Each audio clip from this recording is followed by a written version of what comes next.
Welcome to Cast of Creators. We're your hosts. I'm Nelson Thal. And I'm Casey Stewart. We've spent our careers in media and publishing, and now we're setting the stage for creative people who inspire us to share their stories. Cast of Creators is presented by our new social browser called Hover. Hover makes my browsing fun. You can follow people and your favorite sites to discover and discuss the web all in one place. Download Hover, that's HVR, for iOS or Android. Our guest today is Laira Thomas, a facilitator for conversations around intimacy, connections, and sex.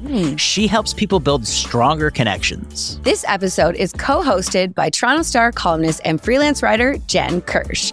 Jen has been writing about relationships for the past decade. Let's dive right in. So, Laira. Yes? I saw this word when I was reading about you, and I hadn't really read this word before. Okay. It's facilitator. Yes. Okay. So I know mediator. Yes. I know arbitrator. Okay. Okay. But what's a facilitator? Those are the only two words you know? Well, No, but in this context. Yeah. she know. Yeah, give us the lowdown. Yeah, so I love the word facilitator for me because that's what I want to do. I want to encourage people to have conversations. So conversations with themselves, conversations with their partners, their friends, their family members, about intimacy, about connections, about sex, about their needs, their wants. And I want to facilitate people to do that for themselves. So Very nice. I like it. I think it's a great word. Yeah, it is a great word because sometimes you need someone to drag out that conversation from people. Sometimes people are pretty closed off to their own thoughts Just and feelings. encourage people to have the conversations, And right? when, Absolutely. like, what are some of when someone or a couple or an individual comes to you and says, my relationship is struggling in this way. What are some of the most common things that people come to you with? Yeah. I think it's the loss. I think it's the loss of something. So it's either that they've lost themselves or they've lost the connection with their partners or they've buried themselves in work, kids, family members. Certainly as people get older, you know, they're not necessarily taking care of their kids, but they're starting to take care of their aging parents. So there's like a loss. There's a disconnect somewhere in there. Mm-hmm. Like there's a connection that you know is there, but it's not there anymore. Or right was now. there. Or was there. Yeah. And they've just sort of given up. Life creeps in and takes charge. Yeah. Comes How to in play a between. little game of lost and found, find that spice. Yeah. Yeah, for sure. And it's so sad because I would think from my experience that when someone is finally ready to come to you and share, they're at the point where they are helpless and they feel perhaps at a point of no return. And that's such a scary thing. Is there sort of, you know, a first step, like get them out of here so they know that they're okay? Or do you feel like them reaching out to you is the beginning? Absolutely. Yeah, 100%. Somebody who's able to take the time to say like, okay, I need to make change here and I'm going to move forward and do this. Yeah, for sure. But I think even just during that time that we're together, sort of finding why did they come to me? What did it look like before they were in this position? So that would be the first thing I would do with somebody is like, okay, like what happened at the beginning? Like, how did you meet this person? Or if it's somebody, for instance, who isn't in a relationship, but is looking to be in a relationship, it's like, okay, well, what were you doing in the past relationship? And how did that work? And what did that look like? And kind of letting them draw a picture of sort of, or like a photo album of their history in relationships. Wow, you must be like all of your network of girlfriends' best friend, because I can imagine people must be calling you to talk to you. Yeah. And get you. You must have a million questions you can ask people because you're largely asking questions. I love it so much. Like Yeah, the problem is trying to like, I got to keep my mouth shut sometimes, you know, Yes, like when people I say things, bet. you're like, it depends on the friendship, right? Like sometimes you're like, I'm just going to say it out loud. And sometimes you like hold it in real tight and like wait for, you know, to go home and say like to my husband, like, what the hell was she talking about? Yeah, but I do. I love that. That's kind of where it started for me, is just feeling so natural and comfortable having the kind of conversations with my friends that they are not comfortable having with themselves, their partners, their other friends. It's like, I just feel comfortable. I'm not embarrassed by, you know, any kind of topic. I think I'm it's often important. that person that my friends come to me and I tell them straight, or I give them honest advice. Jen and I have been friends for a long time, and we'll say, not afraid to speak the truth sometimes. Yeah, absolutely. I think what's interesting, I did an interview earlier today with Candace Bushnell, who of course created Sex and the City. Wow. And I was speaking to her, and one question that really hit home for me is how many lives she's affected, not only letting women see that it's okay to be alone, to go through struggle, to get through things and come out the other end of it, but how many people like yourself, like I, who she almost like set the foreground for what it's like to talk openly about sex, about relationships, about dating, about having more than 3 sexual partners and stuff like that. So I'm curious with you and like this idea of Sex in the City, has that been, and the kind of like the legacy of that, how has that opened up your job for you and how people show up for you? The truth is, amongst girlfriends, I think people are all like, "Oh, I'm Charlotte," or "Oh, I'm Samantha." We all like kind of like you can identify with one more than the other. I mean, sure. I'm like would say I would be Carrie just because like the hair and the Jen's also Carrie. Like situation. Oh yeah, like I love Nell's her. wife is for sure a Charlotte. She's just perfect in every way. She'd be the closest to Charlotte, probably. Sure. And like we all know. Yeah. If Charlotte were more artistic. Yeah. Yes. Yeah. It's one of those things for sure, but that people do, like they name, who they are. Having said that, I actually don't think the topic of sex is comfortable. I don't think it's changed. I don't think we've evolved. I think that even when this, I was starting doing this, and even when I started putting myself out there and people are like, oh, is she a sex coach? Is she, oh, sex. Like that's all anyone could hear. Like, I'm talking about self-awareness. I'm talking about self-connection. I'm talking about a million things. And the only thing anybody can hear me say is the word sex, right? Like, I think people are uncomfortable. They're really uncomfortable about that. Yeah. But it's interesting because, especially in a marriage, good sex is built on a foundation of all the other things going well. Yes and no. So walk me through the yes and walk me through the no. I definitely think that in a balanced, ideal relationship, that answer to that is yes, 100%. That there's sex is great and connection, communication is great. And that's like the ideal of where you're hoping to be in a relationship, right? Obviously not at all times, but the majority. But there's all of those relationships that started where sex was incredible and there was a fire and there was a spark and there was something like really drawing these two people together. And maybe some of the other things that they should have been aware of or connected on were kind of lost, right? Right. But does that go the distance, that type of thing? Not unless you're going to work does that flame burn out? I mean, I think it can for some people. Yeah. I mean, I think for some people it can, and other people it'll last. But there's so much more to life. Like after you start to throw in kids or throw in aging parents or throw in jobs, money. I mean, there's the weather, the traffic, like anything that you want to add to it. A lot gets thrown in. A lot gets thrown in. Right? I mean, there's all of those things that happen. So, and then there's the other side of it, which I think might be a little bit easier for people who had a decent sex life, but had like this really beautiful connection in another way, right? There was a lot of communication. They really liked each other, friendships, extracurricular activities, like all that kind of stuff. And then you can kind of, I think, spice that up and play with that. Like that, those are my favorites because it's like, okay, you guys are like already in good shape. Oh, we're going to have some fun. Yeah. Saturday is going to be good for you, right? Like that, those are like my favorites. And what does that look like? That looks like taking it outside of Give your me some Sunday fun. plan. Taking notes. Like there's like free session, Kate. I have a feeling you don't need any of my. I think you're doing just great. Well, I don't know. I wouldn't call you a psychic then. No. Okay, I'm blushing now. This is going to be blushing the whole episode. Yeah, I think those are the moments where you wonder go. Why. A little bit of that helps. Yeah. Those are the moments where you say, we're a couple that is really busy and we have a plan. Sunday nights are our plan. We have sex on Sunday nights, and this is really amazing. It's like, okay, why don't you throw in Tuesday nights? Just randomly. Why don't you go out for dinner? And when you come back from the restaurant bathroom, just put your underwear in his jacket pocket. why don't you, like, there's all these little things. And some of them are like, Casey's like, I have to wear underwear. That's amazing, right? Wear underwear to dinner.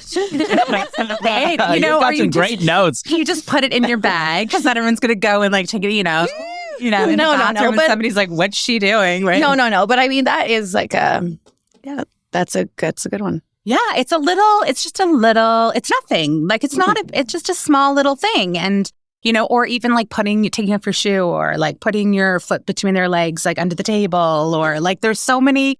Well, that's actually one of my favorite stories. My friend will go nameless, but I was like, we were clearly a little, had some drinks. And I said to her, put your butt between us. And she's like, I'm not doing that. I'm like, yes, you are. They're a little straight. I'm like, you're going to do it right now. Anyway, so she doesn't. And it's all good. And she goes to remove his foot and he grabs her ankle and puts it back. Oh, right. I was like high-fiving in the bathroom. I was like, see, I told you. Like, people are like maybe uncomfortable because it's not what they would normally do. And they don't know, is their partner going to receive that? And then in the end, their partner was like, hell yeah, that was good. It's a bonus. Mm-hmm. Just a little something. It's a little bonus. Yeah. I do bonuses all the time. Yeah. Trying to figure out what's the next bonus all the time. I feel like you might have just had a baby, so she would have probably gotten a little present. You're good for a year, right? I think. Or she gets presents most days. Yeah. You are her present, right? Yeah, exactly. That's a good line. Yeah. Yeah. No, I think that's part of it. For sure. Small little things that you can do that. And they don't always have to be sexual. So, I think for people who are trying to reestablish a sexual connection or even a connection at all, can be little moments of intimacy and sweet nothings. Or, I talked about it on Instagram today, just validation. Yeah. Just taking the time to validate your partner about anything. Yeah. Like yesterday, I sometimes get good food meals. And like when John got in the door, went to a meal. No, but the food is sometimes the way to someone's heart. But when he got home, I was like, I had dinner already, and I was like, "Welcome home, honey," which is like, throwing it back to like more olden times. But it was like he thought that was really sweet. He thought that was really cute. And it was like it wasn't a sexual thing, but he was like surprised. And like then I made a dessert, and I'm like, I don't always do that. And he was just kind of like, I know you had a hard day. Like, here's a nice meal. Very and like, nice. It was nice. It is nice. That feels so good. Right. Yeah. And food is a form of intimacy because I think ultimately when it comes to intimacy, not just sexual intimacy, but in different ways, we want to feel loved and seen and cared for. And Sean does work hard, and what a treat it is to come home and not expect that and maybe be stressed. Like, there's so much going on. What are we going to order? It's going to take time and it's available. And I think that's really sweet. And I do think that food, for better or for worse, can be a love language because it's showing a sense of caring. You talk about people taking care now as we're getting older of parents who are aging or people that are unwell. We have COVID and stuff like that. And food is such a huge part of it. You think of grief and loss. In the Jewish community, we have Shiva houses when someone passes away. You're bringing food over, making sure they're cared for. So I think, Casey, for you, that's also like such a beautiful thing you could do. And you have my address if you want to send meals over anytime, girl. Exactly. Me too. It is actually, you said love language, and it is actually one of the love languages, right? Like, so acts of service is one of the love languages. So for certain people, everyone, has different ways of expressing and wanting, from their love language. So for you to do an act of service and you've done something like this for her, it is showing him that like, I care for you in this moment, right? And now you have to rub my feet. And now, a tit for tatter, a tit for tatter. Yeah. And then where does that go? Falling asleep on the couch. Yeah. But like, there's that connecting moment. It's really nice. Yeah. Yeah. Well, it sounds like an act of service doesn't fail too often. No. Like, it's a pretty safe bet in act of service. No, I mean, it can be from here to there, right? Yeah.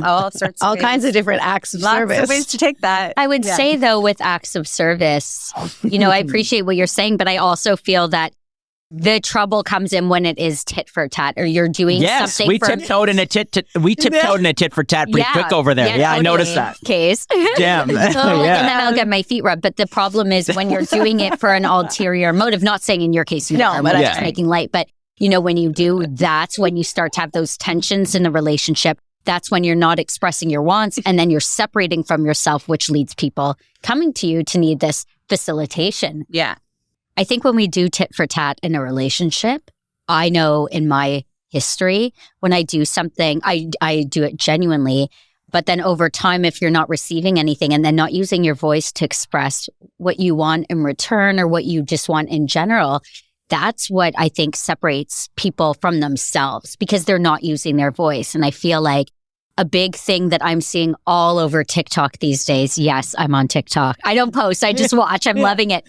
So many people and predominantly younger women, just sharing that they're feeling so alone in their relationships. And I think that's the lack of intimacy and the lack of sharing and speaking up. And then you're going against yourself and you're not listening to your gut. You don't want to rock the boat and there's eggshells. Mm-hmm. Yeah. I mean, I was thinking about this on the way down here there's kind of two ways that you get into a relationship. There's somebody who is really comfortable with themselves and secure and comfortable, and then they get into this relationship. And then there's somebody who gets into a relationship, maybe not necessarily feeling that way, but it's such a beautiful, healthy relationship with such a great partner that they then become so secure and comfortable within themselves, right? So then you can have this sort of open door for communication with yourself and with other people. So to be able to recognize what you need and what you want is number one on my list. Like I would say, before you worry about your connection with a partner, you have to be able to look yourself in the mirror and say, I really need this and I want this. We all have our basic needs, What are my basic needs that are being met and which ones aren't? And then how do I vocalize that to the people in my life? That I know what that is, and then how do I share that? And so if you're really comfortable with yourself going into it, it's easy. And if you're not, it's something you start to learn how to do, right? So I know for me, it was the opposite. It was that I was, comfortable on the outside, but not so secure on the inside. And then I met this incredible human who I just realized, oh, I can just be so authentically me here. I'm going to do that. And, it's been 23 years and that's why I feel like I can say and do whatever I want in this relationship, aside from being, hurtful, which I try not to do because he allows me to be so comfortable. Right. So I think people are always searching for that, looking for that, whether it's them, being comfortable in yourself. And then how do you find that? It's just asking a lot of questions. Yeah, for sure. And on the guy's side, too, if his mission isn't to make you comfortable, he's focused on the wrong mission. Yeah. Okay? Oh, absolutely. Yeah. He's got to focus on making you comfortable. I love that. And I think for people listening, that is such an important and key reminder. And that's where you open your notes app and write that down as a reminder to yourself, because I feel like if you see I'm getting a little emotional, I feel sad for maybe some of my younger self or situations that I've been in where I am this is what I do for a living. I know what I want and I'm looking for. And I'm so at the beginning, I'm so clear of what my expectations are. And I'm like, if you want this to work, these are the little things. If I get riled up or I'm feeling anxious, this is the thing you can do. And it's something so simple. But I think when other people are riled up, they don't want to give in necessarily. And I wish I knew at those times that's not a healthy relationship. It's not about if they want to give in. In a healthy relationship, you are doing what helps your partner feel safe in that moment. So if it's rubbing my back because my love language is physical touch, that gets me off the ladder, so to say. You know what I mean? It really winds me down. If someone doesn't want to rub my back because they're worked up or they think they're right, I just feel bad for my younger self that thought that was okay. And these conversations are so important, and listening to people have these conversations is so important. It is a healthy reminder. And I want to give a quick little anecdote because it came to me, and it's about Casey and Sean. We were all at a Friendsgiving recently at a friend's house, and it was, kind of a long evening, Friendsgiving. There's some wine and stuff, and it was warm in there. And Casey went to sit on the couch, and innately Sean got up from the table where we're in a group chat, sat on the couch, still had the chat, and put her feet on his lap and started rubbing them. I never commented about this to Casey or Sean, but I noticed as a relationship expert, as someone who's been in relationships, some not the most healthy, that little thing. And I look back to some relationships where maybe a partner would say something like, well, we're at a party. The point of being out is to socialize with other people. Why would I be sitting there rubbing your feet? Or I'm not there to babysit you. I wish I knew at the time that is a toxic relationship. And so this is a reminder, I think, for people that whether you've been with someone 23 years, for Casey, 10 years, like I noticed that. And that's what keeps these relationships going. And if you have those doubts, to have the ability to at least recognize it in yourself, because once you notice it, that's when you could create change. That's when you could come to someone like you or reach out to someone like me and do the work to be the best version of yourself, because we're constantly growing and maybe realizing that even though you express something at the beginning of a relationship, we grow and we change, and egos are one hell of a thing that get in the way. Sneaks in. Yeah, because what you want at the beginning of the relationship or what you think you need, you know, as you get into it and also age, it changes, right? Like a 25-year-old doesn't know what a 45-year-old knows and wants in a relationship, right? It's not necessarily the same. And if you're with the same partner and you're growing, it's like, okay, our needs are different, right? Like you don't care necessarily in the first year of a relationship, like, does this person fit in with my family? Like that's the last thing you're thinking about. In some cases, I mean, for me, no. Like that was pretty like, you better fit in with my family. I was like right on that. Yeah, me but too. Some people, You met Talia's parents like in a week or something. Yes. Well, I watched my mom sort of, you know, have a uniquely challenging relationship with her in-laws. So when it came time for me to meet my future in-laws, I jumped in pretty quick, and I wanted to meet them pretty early. And I had only known Talia maybe 2 weeks after our first kiss. I was like, I'd like to meet your parents, right? And she's from North Bay, so we went up to North Bay, and I like meeting the parents. Look, if you're confident and you feel like the girl's lucky to be with you, you should have the wind at your back meeting the parents. Yeah. Okay. So I was very excited to meet her parents. And, her mother was raving about her brisket for a while, for like the prior couple of weeks, come up to North Bay, make a brisket. So I flipped that on her. I said, if the brisket's tough, it's not looking good for our future. So cute. Being playful with. Yeah, being playful with her. The pressure off. Yeah, totally taking the pressure off. But I went up and met her parents, and her parents were wonderful, so that was great. But it's not something that I would want to put off for 4 to 6 months. Yeah. And a lot of people, I see them get into relationships, they wait and they wait and they wait to try and see it. They just wait. I like to bump things up and push things up and jump into things and flush it out early. Yeah, I think it depends on the people, right? And what do you circle yourself with that's your important, right? For some people, it's their dog. For some people, it's their friends. For some people, there's certain, I think, depending on the person, what do you sort of really covet in your life that you want somebody else to fit into? So, it's been 10 years and Sean's mom has never met my mom. Interesting. Yeah, our parents, my mom met Sean's dad at the cottage once. Damn. Yes. My mom's been on cruises with her parents early. I'm the opposite of you. Cruises, like stranded. Yeah. Cruises? Yeah, exactly. Stranded on a boat in the middle of Cruises. an ocean. That's my mom's been on worst 2 nightmare. cruises. I'm not going to lie. They do not want to be on a boat with my in-laws. No, definitely not. Not that they don't get along, but we are not that couple either. Like when we have our kids' birthdays and stuff like that, then they get together. But that's it. But yeah, I don't think that's weird. No, I mean, also I don't have a big family. My family's from New Zealand. You're not having kids though. No. So it tweaks it a bit. And even if you do you have birthday parties like where you would invite your family and his family? No, there's no. There hasn't only been my friends. Right. Yeah. But also Casey is that it all comes back to Sex and the City. Casey's Casey's has her solid group of friends, and that is her family. Her mom's usually on the boat. Her dad doesn't live in the city. And so we are her family. Yeah. And we'll always surround her on her birthday, whether it's a Zoom or something else. So I don't think it's that unusual. Yeah, I don't either. And I only have my family's from New Zealand. So there's my mom, my dad, and my sister, and everyone else lives in New Zealand. So I've only had 2 family Christmases with my whole family in my entire life. So some people would say you're lucky. I haven't grown up with that type of, really big family environment. So yeah, but I don't think that's weird. I think, but there you go. It's the perfect, example of, where some people are on this end, some people are on the Nelson other. and I are a lot like that, actually.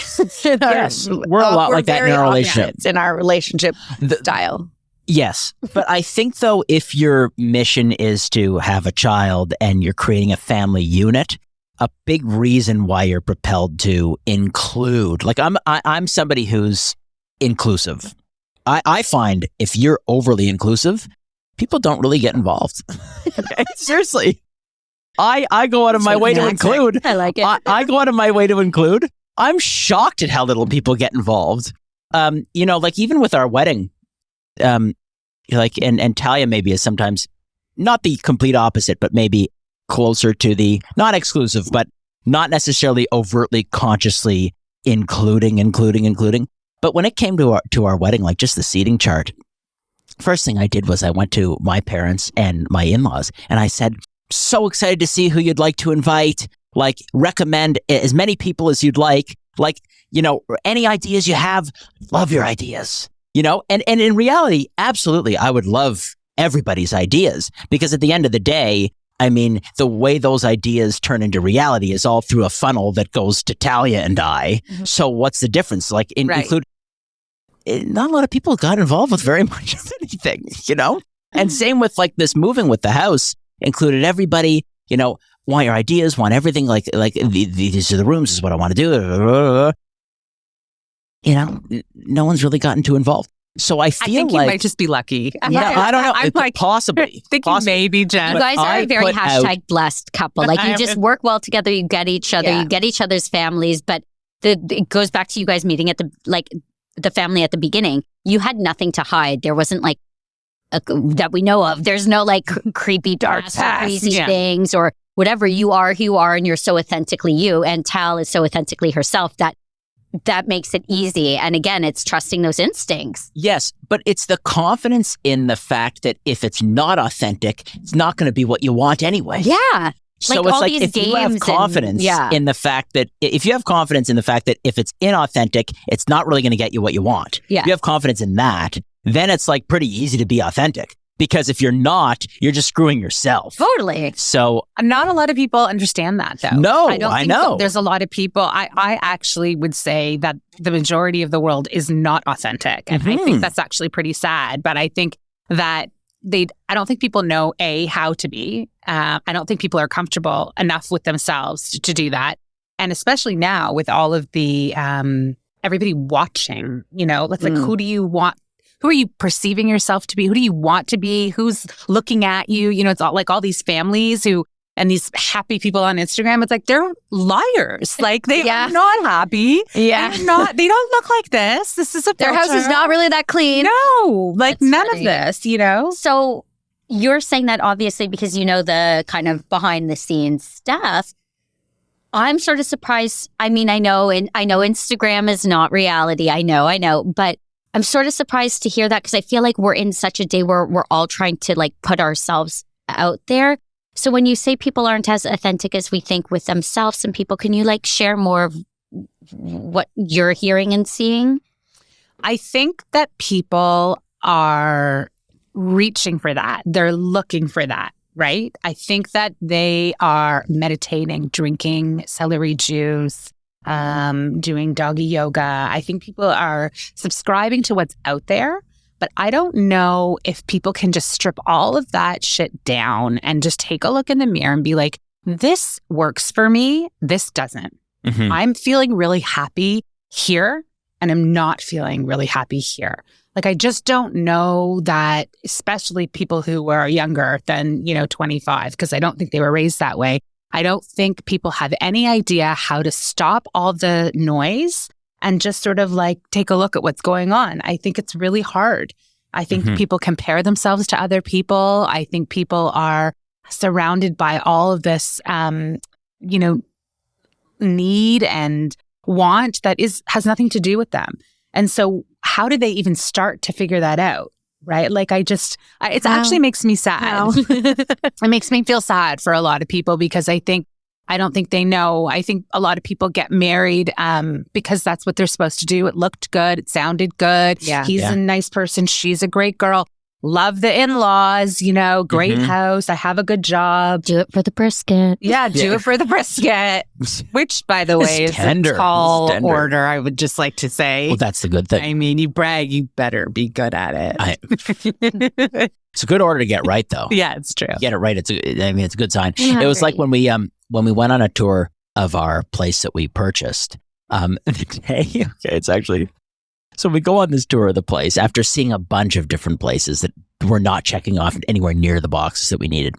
That just so happened to be after our tour, an ice cream truck drives by the building. Okay, we walk out of the door. Ice cream truck drives by the building.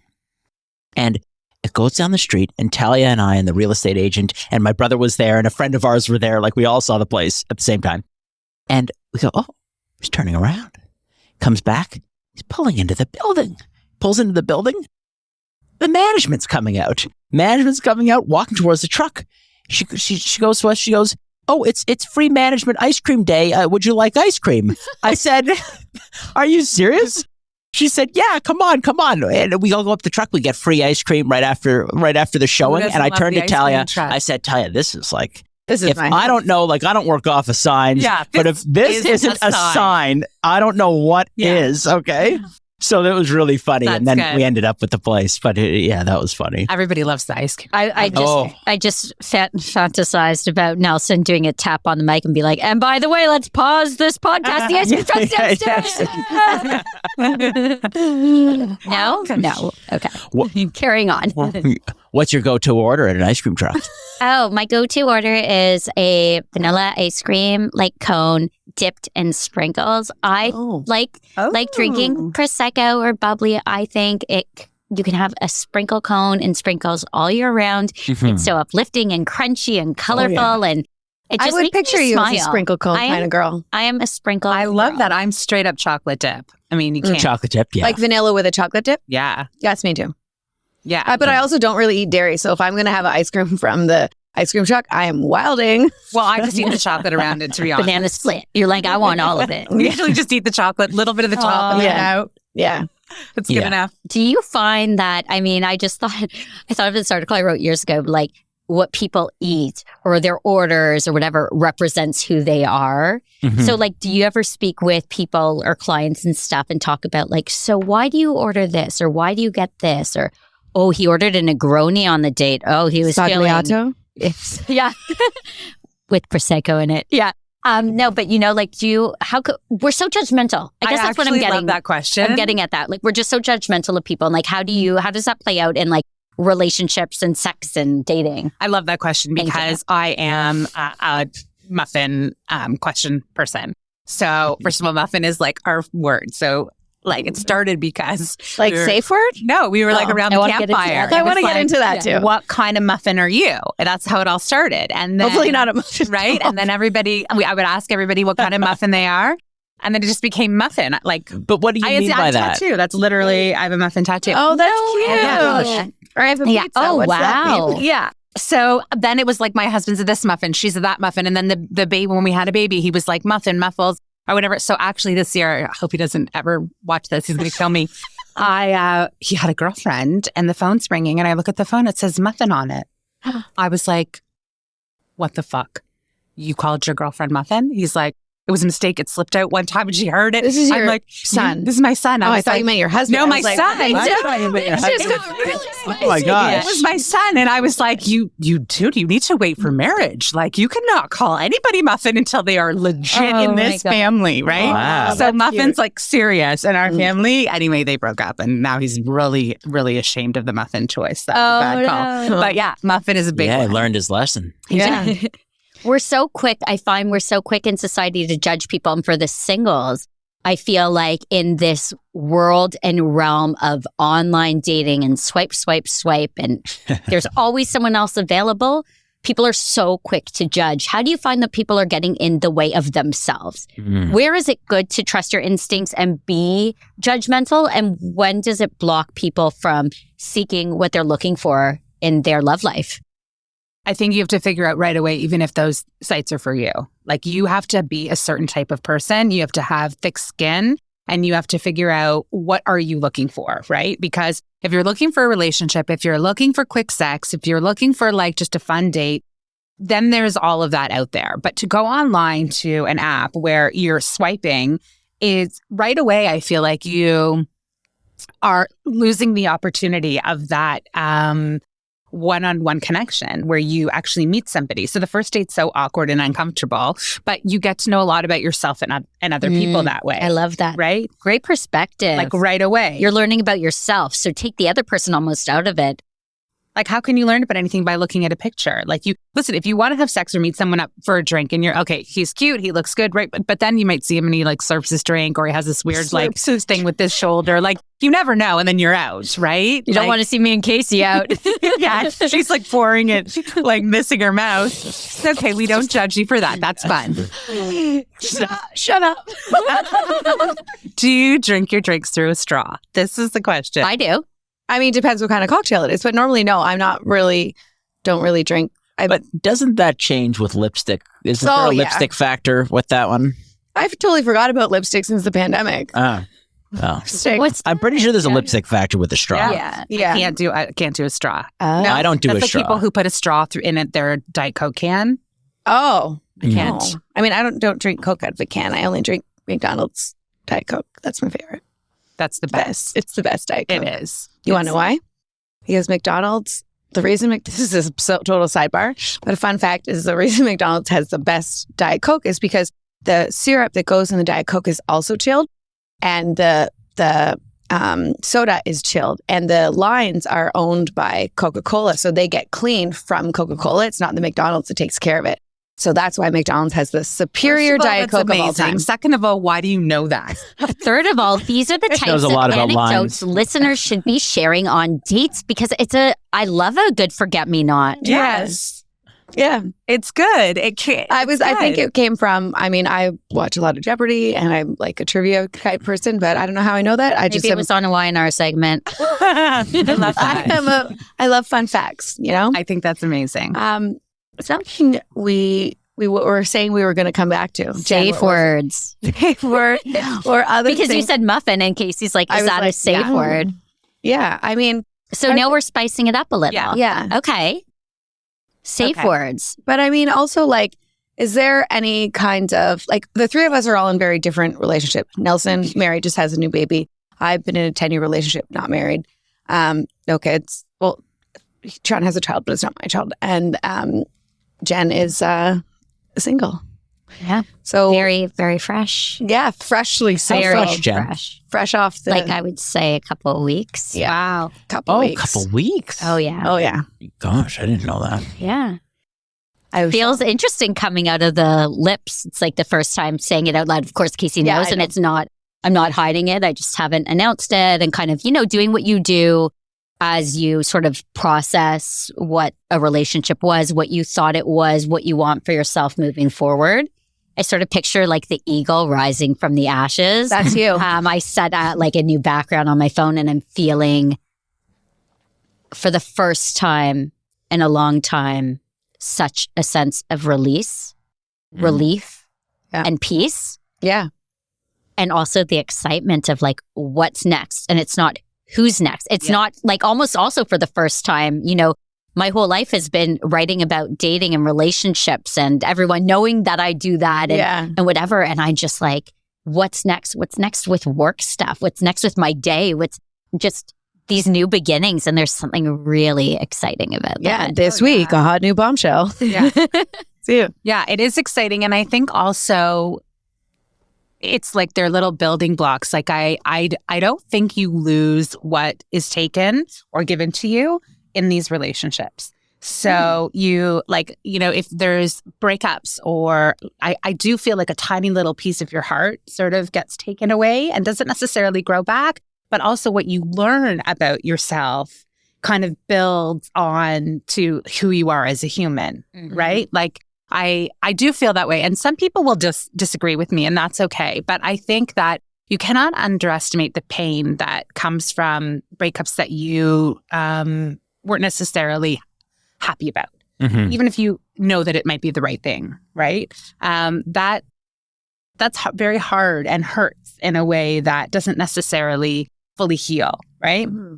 But what you can learn from that and what you can take from it, I think is where I hope people that are in the position like you are, or starting to date, or just getting divorced, or really recognize that there's so much more time, and the maturity that you come with into these new opportunities is so great, right?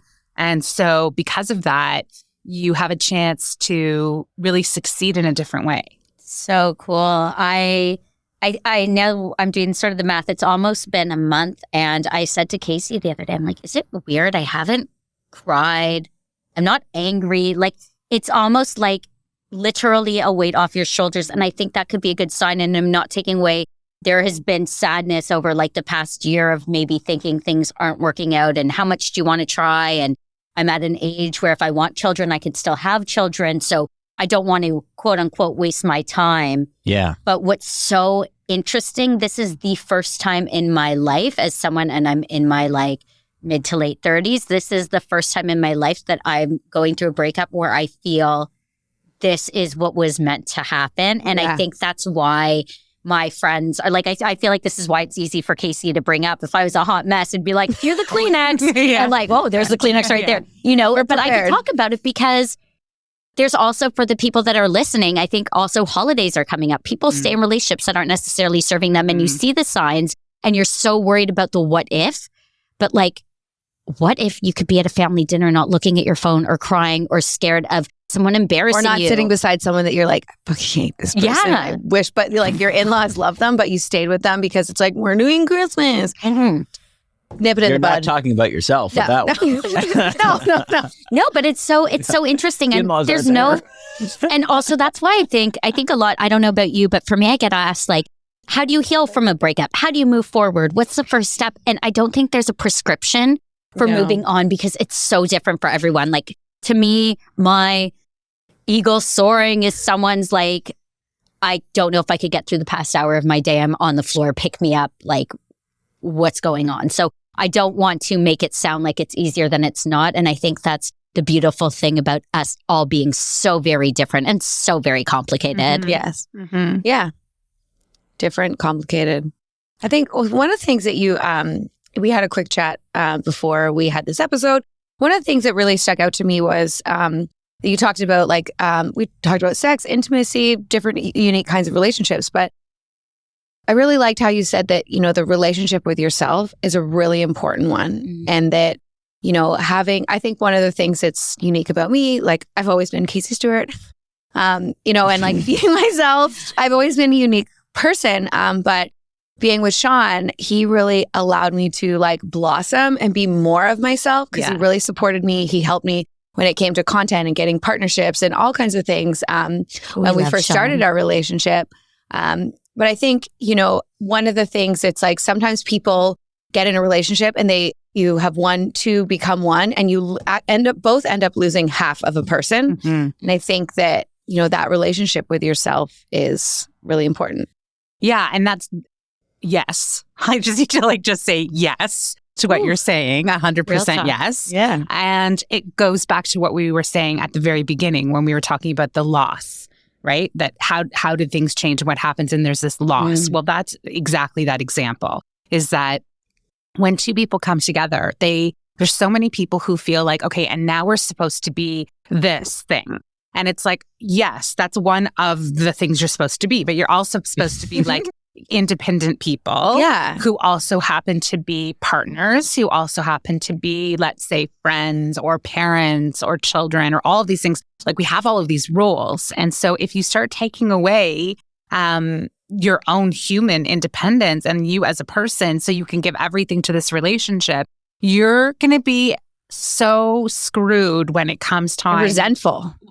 You might not even know about the resentment at all because you may just wake up one day and all of a sudden you're like, oh my God, I'm not working or I don't have any kids anymore. Or I haven't hung out with my friends in so long. Nothing. No one texts me anymore. Nothing. And this and you're lost in this sort of like relationship that may not be going so well, right? And then where are you in it? And it's over and all of a sudden you're sitting there and you have no idea who you are or what's going on. Yeah. So those are the type of things that you want to nurture constantly. And hopefully what ends up happening is you have somebody who allows you to do that. So I'm also in this phenomenal boat of a partner who encourages my independence. Like you're in the same boat. It's amazing. Everything about me that every other partner didn't like or wanted to change or made fun of, my husband thinks is like the best part of me, right? So, I mean, shout out to like the best husband in the world. So I love that. He's waiting in the car. Yeah. He's in the back seat. With the chocolate dipped ice cream. Yeah, with the muffin. Yeah, you're about to have a spicy moment in the parking garage. Yeah, you definitely want and a friend for me. Ticket. Yeah. I mean, he might not be the best husband once he finds out. The ticket would be worth it. Are you kidding? I'll take a ticket. I might be in trouble. For a spicy we're time. laughing, and I want to go back to something you just said. The words that resonated with me were, it's something you have to nurture constantly. Yeah. And you were referring to being independent while still being in a mutual, respectful, loving relationship. How are some ways that the listeners can constantly continue to nurture? And again, I want to identify there are people that are in relationships, many more than go reported, more than people actually know, that are very controlling and they're gaslit and manipulated and being pushed away from their friends and they may not notice. So those toxic relationships aside, those healthy ones, but they just love and they want to beat their partner all the time and this, and I don't need to go to girls' day. I have my man right here or my woman right here. So how can they continue to nurture themselves constantly? So if something were to happen, they don't lose themselves. And if, their partner, they were to lose the partner or death happens or anything, life happens, we put so much weight on our relationships at the expense of ourselves. So how can we continue to nurture ourselves in those healthy relationships? Let's say that's a good and question. Codependent relationships. Yeah, let's say, I want to acknowledge what you said too, because yes, there are definitely a lot of relationships where it may not be as possible and we don't even know that. And so in those situations, hopefully you can rely on some really good friendships who are, supporting you. But I think they're going on vacations with your girlfriends, going out for dinner, separating yourself and being independent in small ways for sure from the very beginning. I would say that having outside interests are really important that are separate from your relationship. So whether that's somebody who goes to the gym or likes to do Zumba classes or wine tasting or anything that's outside of what you would normally do with your partner. And then coming back to the relationship and talking about that too, right? Like being independent and nurturing yourself doesn't mean that you then shut off that from where you're at, right? Like you can go and do all these amazing things and then come home and be like, oh, that was so fun, right? Like I know for sure if you are a parent that there are a lot of mothers out there who would never. I've been traveling since my kid was basically nothing. And a lot of people were like, what do you mean? Who's going to look after the kid? Which I think is the most insane thing I've ever heard. Yeah, They have that narrative. They have another parent. Like I don't understand what's going on. Oh my God. I mean, not to mention that I have in-laws. But anyway, and that's everything because I am still like my own person. I still want to have fun. I still want to get dressed up. I still want to flirt. I still want to have a good time. Yes, we could talk about that. I still want to enjoy. Yes. Like I'm still like a living creature that isn't just like chained to these like all of these things. Chained to the children. Yeah. Thou shalt not leave the kitchen. Like I'm chained to the child. I'm chained to the dog. I'm chained to my partner, my parents. Like I don't want that. I want to be like I'm kind of important too. And I love that, and that's healthy. I talk about often. I mean, we call it solo dates now, and people are like, "See, you mean you just go out by yourself?" I'm like, "Yeah, but it's a cute term because it's empowering for people." I love doing that. The same way we say hot girl walks and stuff like that. Like you're not suddenly hotter; you're just walking. Like it makes you feel empowered to do it. Do it. So solo dates and going out with yourself. For me, I've always been very independent like that, whether I'm in relationships or not. I go to concerts alone. I go sit in cafes. I'm a freelance writer. I'll sit in cafes and work. I'll sit in a bar with a book. For the people listening, though, I feel like a lot of people, when they're in a relationship, they genuinely, we see it in the movies, we see it in pop culture, and they don't want to be going on the vacation with their friends. They'd rather be on the couch, Netflixing, streaming shows with their partner. How would you encourage them? I know that you, Casey, myself, not sure about Tal. No, but she lets you be so independent too. It's like for the others that aren't us four perfect humans, for the others, they're like, but guys, I want to stay at home with my partner. Right. I don't need to go out with my friends. Like, why do I need to go on that vacation, spend money? Why do I need to go to a bar and get dressed up? Like, they like me how I am in my sweatpants and my top knot. What would you want them to like realize to get out of that mindset, which could be dangerous down the line? I think with separating from themselves. I think the first thing to say about that is that recognizing for some people that is okay. And that is comfortable to them. And that they're very happy doing that and it works for them. And not everybody needs the sense of independence to continue to have a healthy relationship.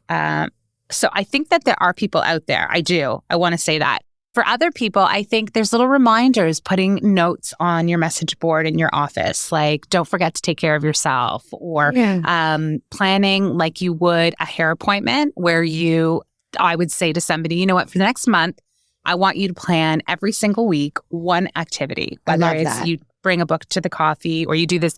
Those would be the things I would, ask somebody to do. Just do a little planning in advance, right? And small or big. Like not everybody's going on a vacation with their girlfriends, right? I can tell you right now, I have a girlfriend who's like, that's never happening. That's her worst nightmare. She has no interest in doing that. But maybe work is a place where they do that, where they have people outside of work that they would be willing to go and have lunch with or have a drink with, where they're still feeling like they're independent, How often do you find that people's relationships mimic their parents? Mm-hmm. Well, I think that's a definite. That's what Casey was going to say. She just forgot. I wish I was so alike. That gave me shivers. That's good now. Yeah. Thank you. I think in some cases, it's the extremes. So there's the people out there who say, I want to make sure that I have a relationship that is nothing like the relationship my parents had. And then the other, which is I loved the relationship my parents had, and I feel very comfortable following, in their footsteps. Is that you? Yeah. Yeah. Oh, for sure. You. My parents have a great relationship that they worked real hard for. And I love that. I think that you cannot spend 50 years together and not work for it. Mm-hmm. Like it's not just going to come naturally. Mm-hmm. Times change along the way. So what I think is more natural and more, I think what is happening more is that we become our parents, like, you can do not ask Sean how much I am on other people. Like I can, my husband does something or talks or like I can smell his mother or I can, and I don't want to be rude and be like, okay, and like call out her name, but it's like, and he says the same thing, that he can like see, like I'll do something or I'll behave in a certain way. And he's very close to my parents. And he's like, that is so something your dad would do. Oh, Sean does that too. He's like, okay, Judy. Right. And I'm like, oh shit. Yeah. Yeah, my mom's Judy, but my mom, she's very cool. Nice. But my mom's very sometimes like neurotic, uptight a little bit. And I like things to go a certain way. I like to plan. I like to be very organized. Sometimes when they don't go my way, I kind of lose my shit. Good for Sean with that one. Yeah. But he says, and Judy, or sometimes I make a really funny joke. And like my dad's very funny. And he'd be like, well, Lloyd's coming out, because it's like, I'm very much like them. They're like parental alter egos. Yeah.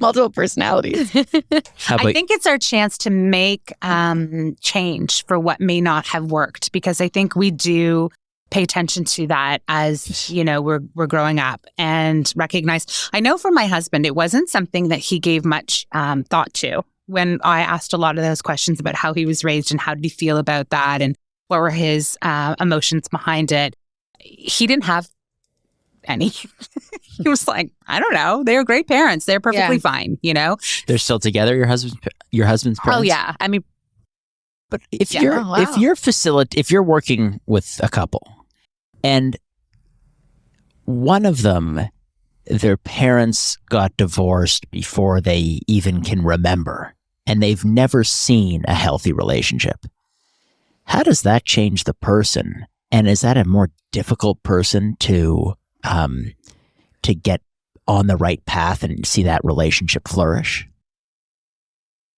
Well, it depends on who you ask. Certain therapists and psychotherapists will talk about family of origin, right? Which is really everything that's ever happened to us before the age of 7, let's say. So everything I learned about this yesterday. Yeah. Oh, did you? Yeah. Really? Okay. So On a podcast. So family of origin is really about all the things that happened to you as a little person. Right. And so a lot of times people will go back in during therapy into talking to, relating to, recognizing that younger version of themselves and sort of discussing what happened and encouraging and supporting that younger version of themselves. So for some people, yes, that's going to really screw them up. It's going to cause a lot of conflict in... Yeah, because they never saw an example. They didn't know. Like, I They didn't think know of any some of different. my friends, and they've gotten divorced before their kids are 5.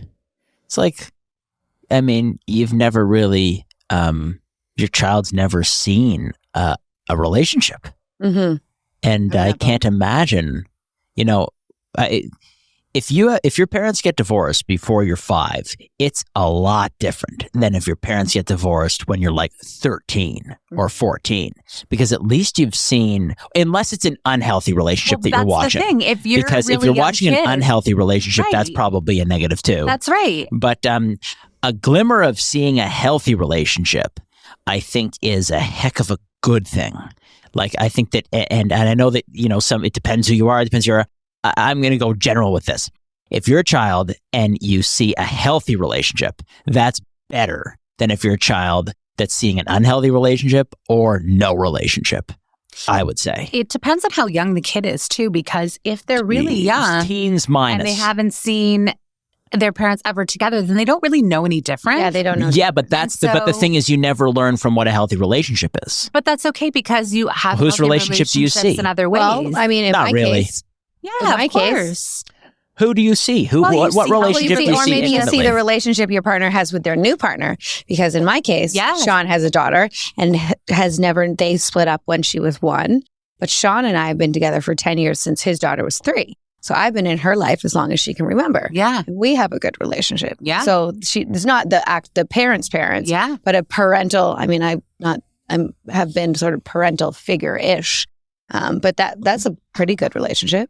I would think It's a different relationship. Yeah, though. but it's not the Different parent. relationship. Yeah. Because I've dated somebody with 2 kids, and that's It's a not different the same, relationship. It's right. not the same. Yeah. I will say, I don't want to jump in or speak on your behalf, but my parents were together. They were high school sweethearts and together until my mom passed away when she was quite young. And but she was a huge soap opera watcher. Like, she watched them all, like 5 a day. This is how the characters I would watch when my mom was at home, and she passed when I was 17. I'm sorry to hear I that, could Jen. still- I didn't know that. Yeah, but I could still talk to Casey about the plot lines from watching when I was growing up. Still back then, I'll be like, how's Victor? How's Nikki? Is da-da-da still working in They avid haven't industries? changed. They have not changed. But I still Why? watch Young and the Restless It's every day. amazing. my mom was a housewife. Like, she was always at home watching her soap operas. There's 5 a day. If she missed one, she would tape it, and when I was homesick from school, which seemed to be all the time, because when your mom's a housewife and you have tons of Barbies and like she has like really cool soap operas on in the background,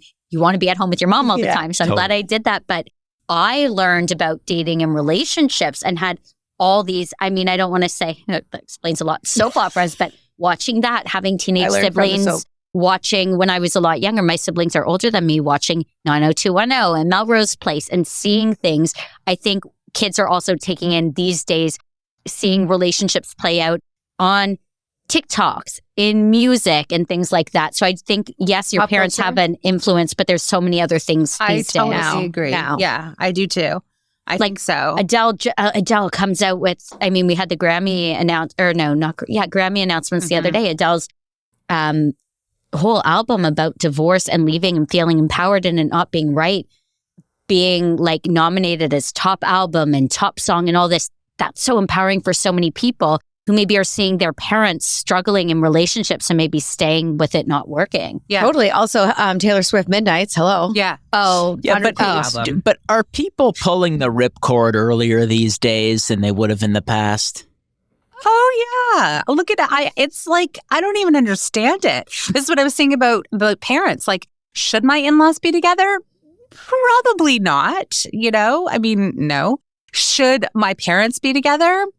I don't know. I mean, should they be together? They really love each other and they've worked really hard. So yes, for them, I would probably say yes. But I would say 35 to 40, it's non-stop, divorce after divorce after divorce. Yeah, true. It's like, it was a little hard. It didn't work out, wrong. But I don't think that those, I'm generalizing. I don't think a lot of that generation married for the right reasons to begin with. Yeah, a lot of these people, and the couple that I was citing when I was thinking of the young kids, they never should have been married. Right. But, once you're in it and you have kids, I feel like you got to be, these modern couples have to be a little bit more sensitive to pulling that ripcord. Like, I see people who, I think I see people that need to work, hard. They need to double down, work hard. Really hard. Like, you need to exhaust every single option. Right. You need to try everything that you can to know for to call sure. you and work on your relationship. Right. Yeah, work on your relationship, work on yourself. Like, you have to. And not for the kids. It's not for the kids. It's because this at one point was important enough for you to marry this person. Well, it's for the family unit. Married. Yeah, but it's for the family unit. It 100%. can't be for the family unit. Why? Because if it's for the family unit, then those kids grow up and then what? And what do you have left? No, but what I'm saying Empty. is, at some point you get to a checkpoint where at least you've done enough work together that you've gotten past the hump of the children seeing a healthy relationship and are conscious of seeing a healthy relationship. And then at least, when they're into their teens, they can understand you're getting divorced and you want to get divorced. Yeah. But it's like, it's tough to expect somebody as a child to understand what a healthy relationship is like if they've never seen it. I think it's probably easier for a kid to have a parent separate when they're younger than it is when they're older. Mm-hmm. I think even though your brain understands it, it becomes so much easier to be normal at school. There's mummies and daddies and two mummies and one daddy and one no. Like, it's so normal now that people should be like that. And for the majority of people actually that I know who are now in round 2, married or not, it's a whole different ballgame.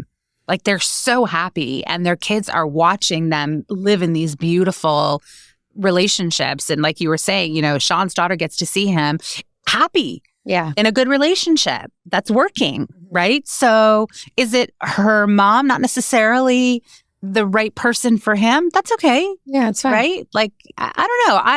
I'm not sure how I feel about that. Right. And then she also gets I think with Emily, am I allowed to say her name? Sorry. Yeah. She also gets to see her mom in a great relationship and move forward. Her mom recently got married. And I think that's so healthy too. Whether it makes an impact on her, who knows? We never know the brains of teens. But I think that's, you're now seeing it on both sides and how people choose to move forward after something wasn't working out. You know what? Something I'd like to touch on that you mentioned very briefly. You said, I'm going to go on vacation. I like to flirt. But how can you flirt? You have a husband. Yes. I think everyone in the room knows my stance on this. It's fine.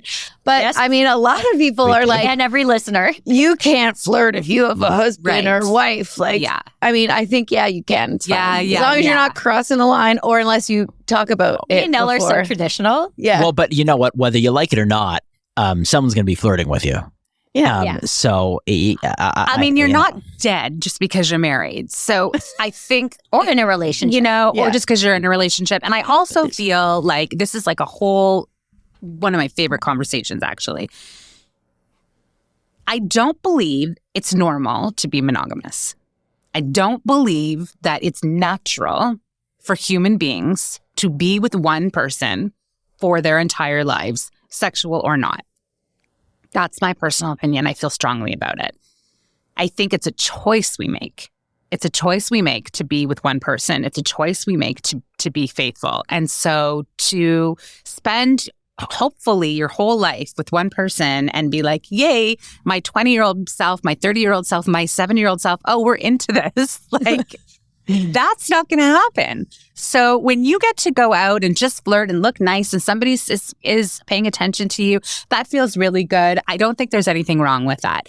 There are ways that can become uncomfortable. People who take it to the next level, people who've never had that conversation with their partners. Would you do the same thing in front of your partner? There is no behavior that I would do outside my relationship that I wouldn't do with my husband knowing. Oh, I'm the same as you. Put that on a mug. That is so important. Like this second, you need to be like, oh, if they found out, if someone recorded this on like their Instagram stories, if my partner found out, that's the moment you need to take a look and be like, maybe this isn't the relationship with me, or maybe I should smarten up because it is a decision. I love that. Yeah. I almost want you to repeat it, but you could just rewind. Yeah. No, I will repeat it because I think it's important that there is no behavior that I'm going to do or that you should be doing that you're not comfortable with, or that you are comfortable with, that you haven't discussed with your partner, that you can't do in front of your partner, that you know, as an example, I'm going away with my girlfriend for the weekend. We're going to New York. We're going somewhere. And I was like, oh, we're going to go here. We're going to do this. And she's like, we'll bring cash. And I almost is it a male strip club? And I was like, oh, I went way different than that. I'm like, so an escort? Either way, she's bringing cash. So of course, the there first should thing be I a top do, at a strip club at 2022, Casey. Right? And it might not be a male strip club, but anyway, female the very strip clubs first are fun thing too. I did was I told my husband, I was like dying. I'm like, this is so funny. Guess what? She said, blah, blah, blah, blah, blah. He's like, it's okay, baby. You can just pay with the card. I'm like, obviously, I'm not. But how are you going to put the card in the underwear? Right.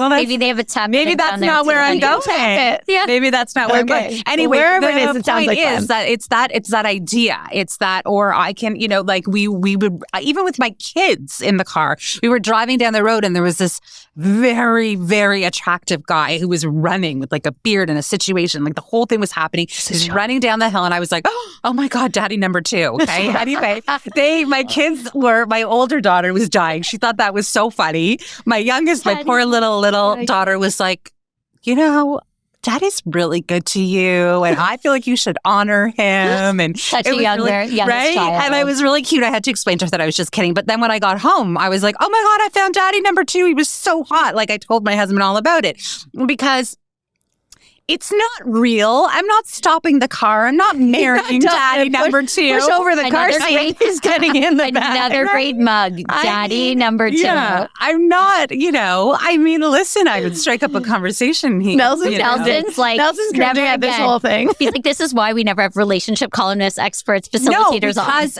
I understand that not everybody believes that. And that's why there's such an important conversation that needs to happen. This, you know what? Actually, it's a great example of why you have to sensing talk. me cringing is more in regards to the kids hearing it than my wife hearing it. Right. I don't mind. First of all, I think that if you're dating a girl that no one's flirting with, I mean, who you dating? Right. Okay.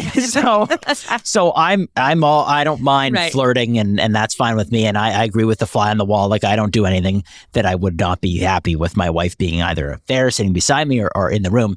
But you know, it's more a cringe as it relates to kids than it is to my spouse. Yeah, and I get that. And there's the opposite of that too, where I've had to have a serious conversation with my kids that I hope I'm not, because I'm so in love with my husband. Yeah, and you have the confidence to do it because you've been married 22 years. And also that there's nobody more important to me. Do as I do, not as I say. Yeah. So you've got the track record with it. They know, like it's a thing in the house. If we had a list of who's the most important in the family, like my husband's number 1. Like 100%. My husband is number 1. My kids are definitely second. And they know that, right? Yeah, and so I've had to have that conversation with them before that. I hope I'm not giving them a complex that in life they have to find this perfect love because my husband and I are so into each other, right? Mm-hmm. That's a lot of pressure that they're sort of watching growing up. So I hope they don't feel that way. So on one hand, yes, I'm joking about daddy number 2, who deserved the title, but also, I mean, they know how in love with my husband. Like they know it. Like I love him so much. So I'm allowed to joke, and I'm your very kids playful. Are older though, right? How old are your kids? 11. Oh, they're older. 15 and 19. Yeah. Yeah. Okay. It's not like this. You've got a 19-year-old. But I do. Wow. That's why the hair's gray. Wow. I couldn't tell. No, he's fabulous. So I'm cringing thinking your kids are a lot younger. Yeah, like 5 years old might be a little different than versus someone who's your like kids 11. are older. Yeah, I mean, I would probably be a little playful then too because it's just my personality. Yeah, right. And they get it, and they see all sides of it. Like so, it's okay. It's good. Just So one of the things you've studied is choice theory. Yes.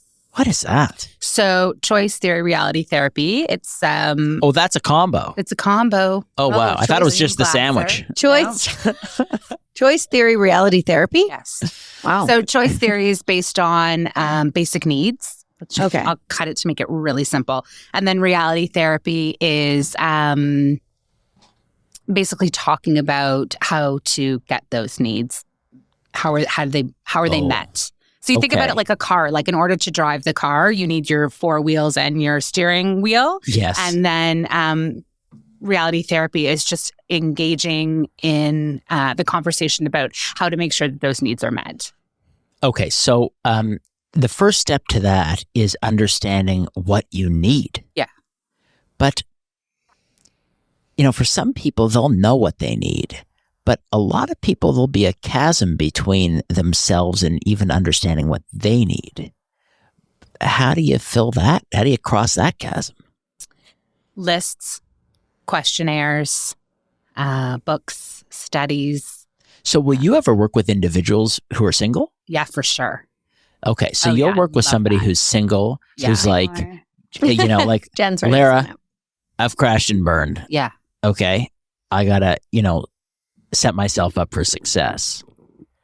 How do I do that? And you'll dive into understanding, making sure they understand actually what they need. Well, I would facilitate the conversation, right? So that they would figure out what it is that they need. So it's like I'm gonna kind of like it's like you're like a diuretic.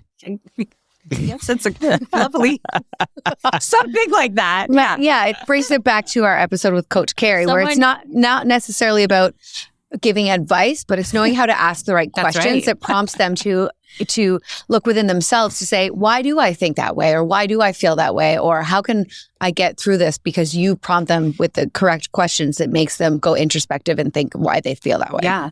And for some people, they were never raised to do that. Like people weren't raised to ask questions, or people weren't raised to communicate, or people weren't raised to do anything but what they're supposed to do. So it's like, I've been doing this and this is the way it's supposed to be. And so they don't know any different. And then all of a sudden you have to figure out, okay, well, what am I going to do to change that? Because that's not working for me. What do I need? That whole saying, which I love, which is I know exactly what I want because I know what I don't want. But it's true. Right? So let's say a couple's been together for 3 years. Yes. They come to you. Yes. They say, you know what? We want to get married. Yes. What do they have to express? What do they have to express to you to make you say, you get your blessing, that you feel it's going to be a successful marriage? I would be able to tell right away, first of all, how they're sitting on the couch. Oh. I have some photos to show you and some videos on my phone because...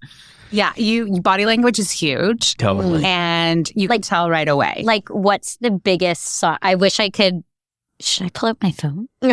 I will what's say... the biggest, this is not going to work? One of my things is always I want people to sit a little closer together on the couch, right? Mm-hmm. And so I had this conversation with somebody who, because if you don't, there are some people whose love language is not touch.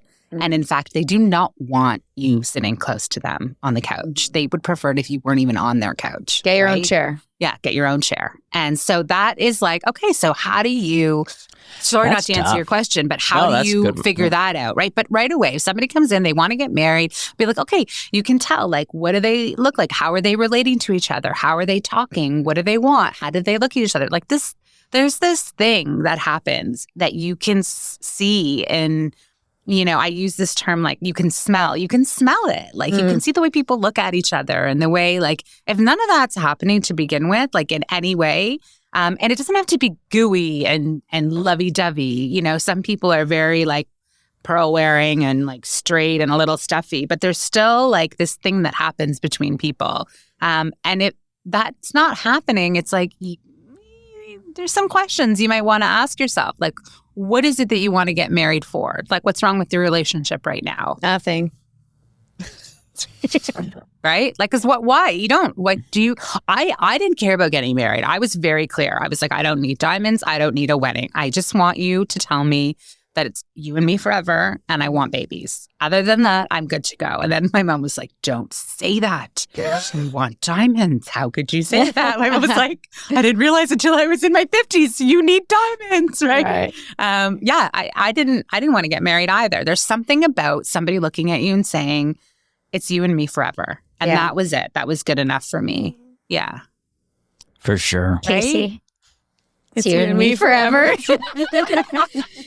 And it can be. That's a really good thing. Like, we're being serious. It can be, though. Like, that's we were talking before. Like, if it's not in-laws, like some people surround themselves with this really supportive friend circle that become your family. And so for a lot of people, they get that outside of their relationship. So for somebody who's with a partner who doesn't want you sitting on the couch because love language is not their situation, you can reach that and get that from other people, from your friendships who do want to connect with you physically and hug and sit close. So sometimes you can't expect that you're going to get everything from one relationship. That's just, I don't see that as being totally possible, right? Some people are lucky and you do. As time changes, you get a lot of what you want, or at least think that you're getting what it is that you want. But sometimes you have to kind of like pick from the outside. Really, you make a combo. I feel like I have a combo. You know, I grew up in a very loving family. My mom was at home with me up until I was 16 when my parents got divorced.